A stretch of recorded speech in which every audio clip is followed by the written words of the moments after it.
This is what we have on deck for today. This is going to be a quick session that is actually focused more on some hip mobility stuff, as well as strengthening your core, including your lower body, as opposed to necessarily like a full body workout. Don't worry, you're still gonna feel like you got worked, but this is gonna be great for any of my people, which should be all of you, who cross train in any capacity. If you run, bike, swim, if you go for walks, if you go for hikes, if you weightlift, hip mobility is an amazing way to get more range of motion within those joints so that you can have more freedom of movement, so that you can have less low back pain and a better overall athletic performance. All you're gonna need today is a mat and one lighter weight. I'm talking like no heavier than 5 pounds. If you don't have a weight available to you, you can totally do this without a weight, so don't stress about it.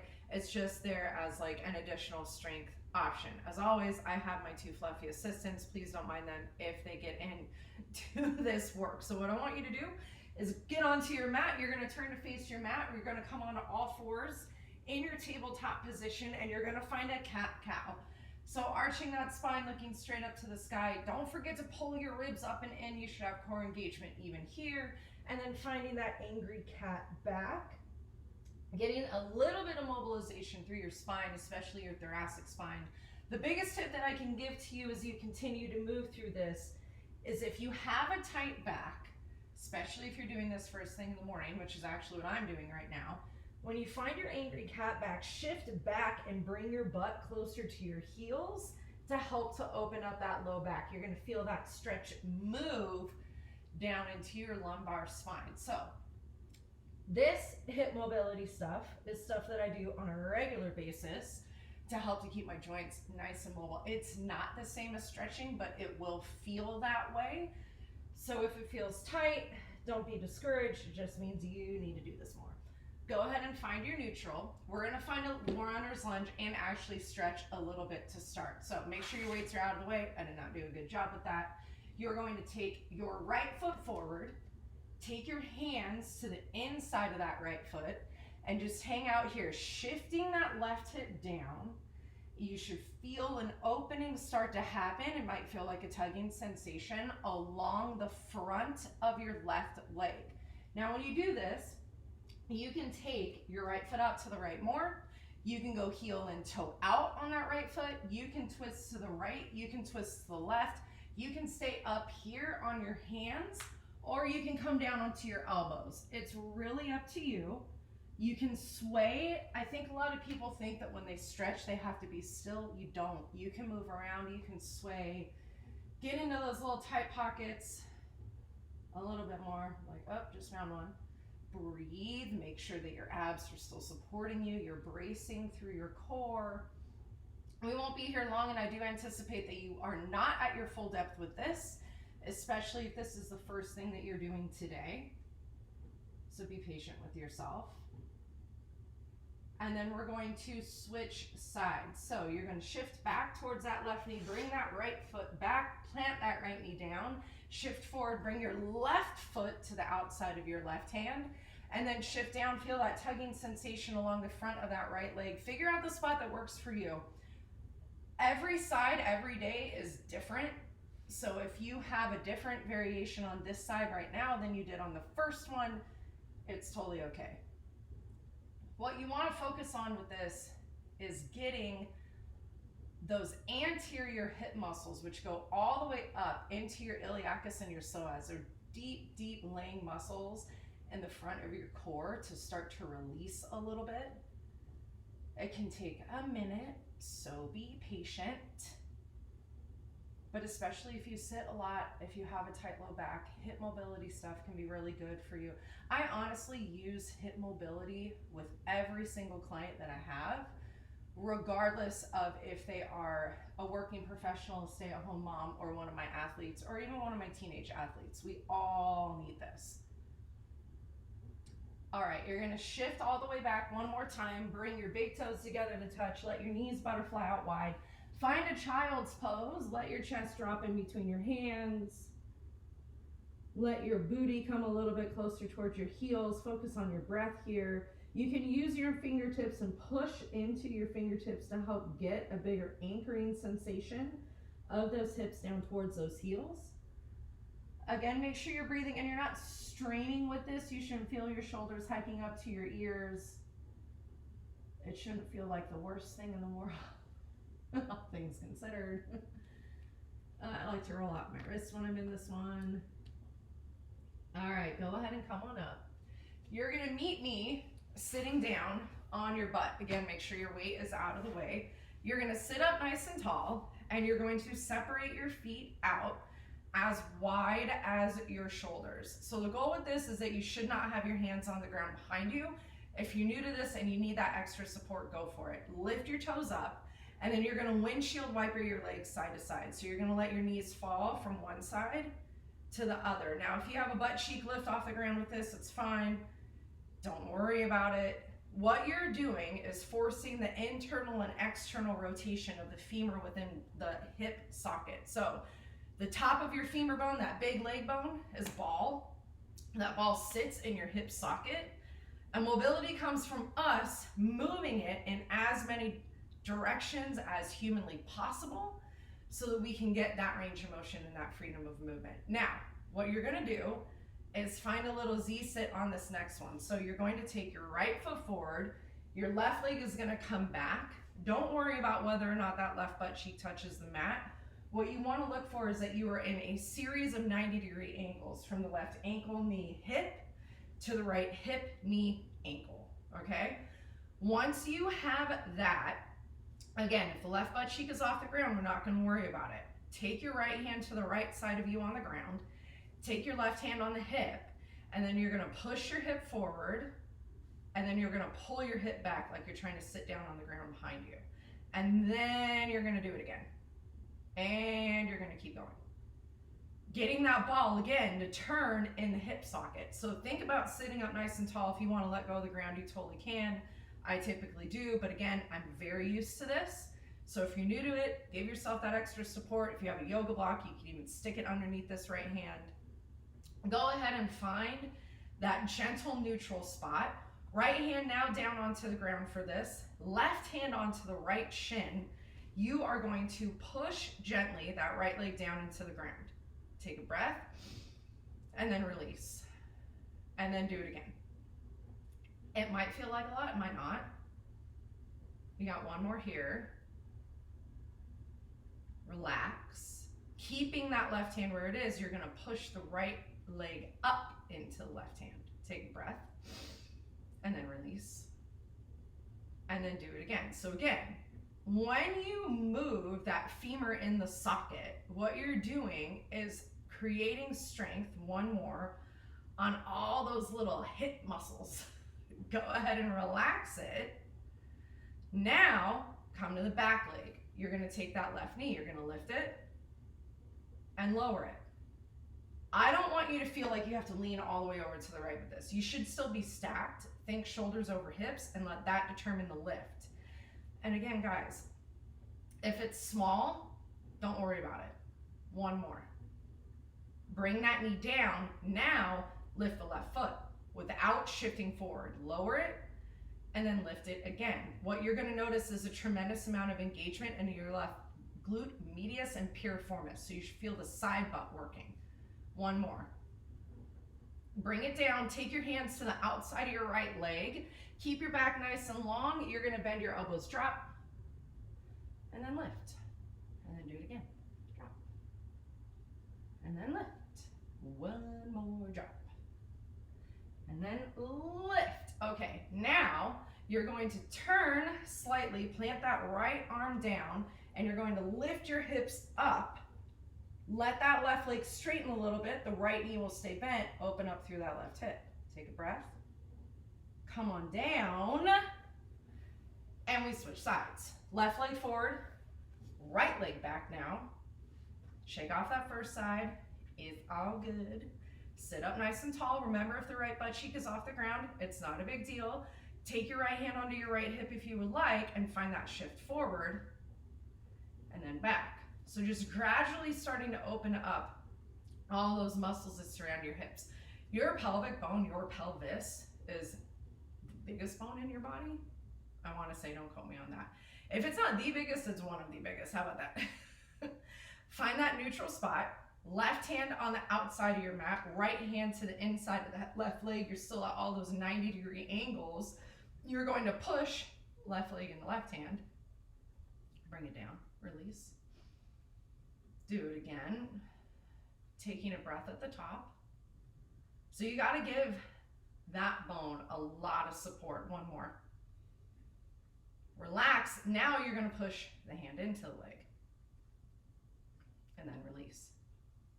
Taking a breath at the top of the movement, which is the top of the work every time. One more. And relax. Now you're going to find that right leg. You're going to lift the knee up and lower it. And you might be sore after this, so just keep that in mind. It's very deceptive work. We don't think that it's going to be that hard, but if you have tight hips, it's not going to feel fun for you. One more, and that is normal, so don't be discouraged. Take that leg down. Now the right foot lifts. I have like a significantly different range of motion from side to side on this.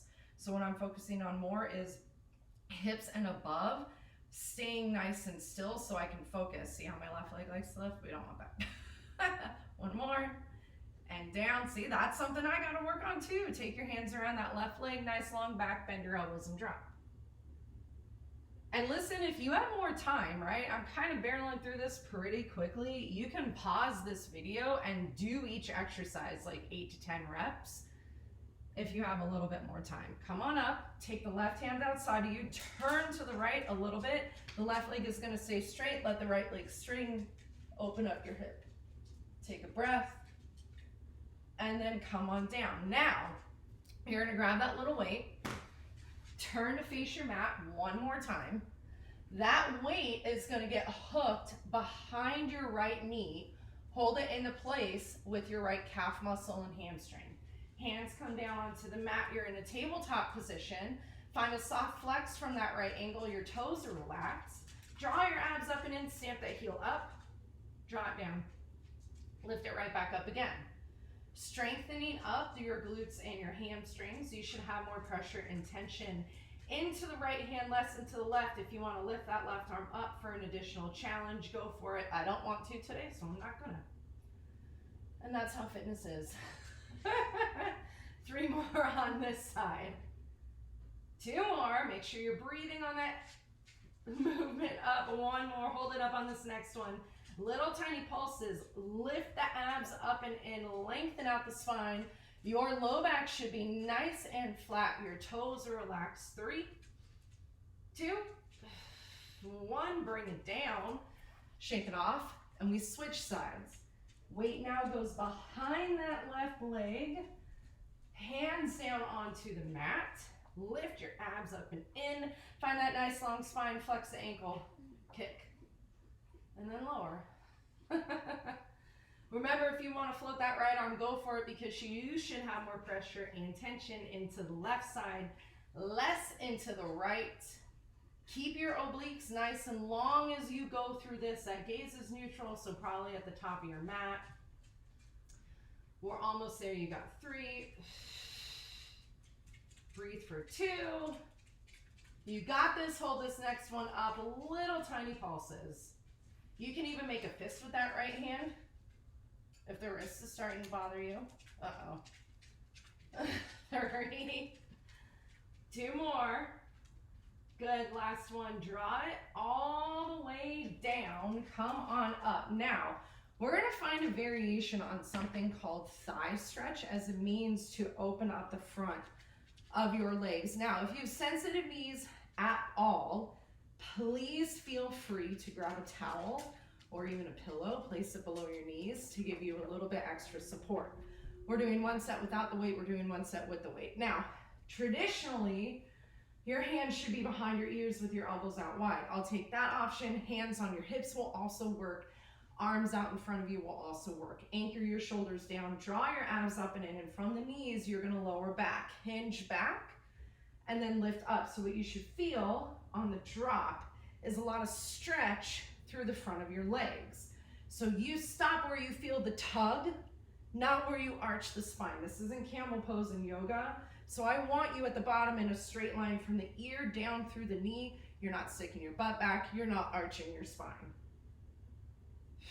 I hate this one. So rude. One more. All right, come on up. Now, if you would like to stay where you just were, go for it. If you want to add on, grab the weight, bring it to your chest, hinge back. So that little weight might give you like an inch or more of drop. If it doesn't, it's okay. If the weight doesn't work for you, it's okay. If you're doing this and you've added in the weight and you feel your low back, get rid of the weight.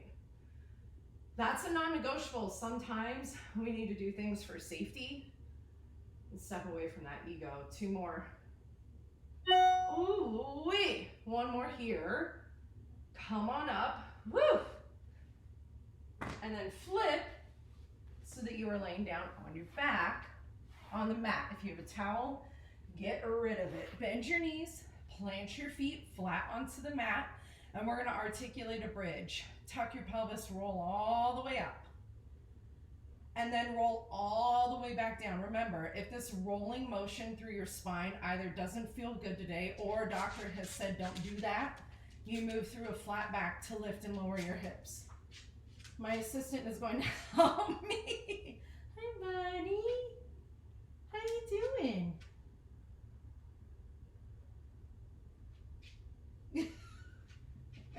If you've never been around a corgi, they are as sassy and opinionated as all their owners say they are. Hi, bud. Okay, on this next one, you're gonna roll up, you're gonna hold it up. If you have the weight, grab the weight. It's gonna go onto your hips. Now, everybody with the flat back lower, and then lift. So the goal with this is to strengthen up the glute and the hamstrings as a means to support the knees and the hips and the low back. You don't have to come all the way down. That's not the goal. The goal is to keep the shortening of the obliques by tucking the pelvis and keep the back long. 2 more, please. 1 more. Lift up with a flat back, lower down. To keep the weight, draw it up to your chest. Keep your feet right where they are. You can separate them out a little bit wider. I'm struggling with that because I have a puppy. Crunch up. Lower down. Now when you crunch, you are looking at your inner thighs, not up to the sky. If you're one of my people who gets pain through their neck when you are doing ab work, it means that you are letting your neck lift your head, which is really heavy, instead of using your abs. And a lot of the times that comes from you looking up like this instead of looking forward. Hold it up on this next one. Lift your legs in a tabletop, straighten your toes up to the sky. Take that weight between your legs, little tiny crunches. I prefer to turn it long ways. It just works better for me. Do what you want. You're here for 5, 3, you're here for 2 more. Good, last one. Go ahead and bring it down, bend your knees, plant your feet. Keep the weight for this next one. You're gonna straighten the legs all the way out. We're gonna do a roll up today with the weight. Now, just like the bridging, if the rolling motion does not work for you, you can come up and sit or hinge back halfway. And if the weight doesn't work for you with the roll, please don't do it. Take your arms up to the sky, anchor your shoulders, roll all the way up. Sit up tall, retuck your pelvis and roll all the way back. I know that this is controversial. I'm just gonna say it. A lot of people are like, oh, you shouldn't articulate with the weight. It is very person to person dependent. If you have a good low back or a good back in general, you could probably do this and be totally fine. If you have any kind of back pain, soreness, tightness, or injury, don't use the weight. And what I would actually encourage is that you sit up and you hinge or you roll back halfway to protect your spine. We want to open up the spine. We want to strengthen the front of our core. I like that the weight gives me like an added challenge on the descent of the movement. When I go back, it forces me to go slower so I can deepen the articulation of my low back. 1 more. Roll all the way down. Go ahead and come all the way up. You're gonna stay seated up nice and tall. Draw that weight in towards your chest. Take that weight up. Draw your elbows back behind you. Bending and extending from your elbows, finding a seated overhead tricep extension.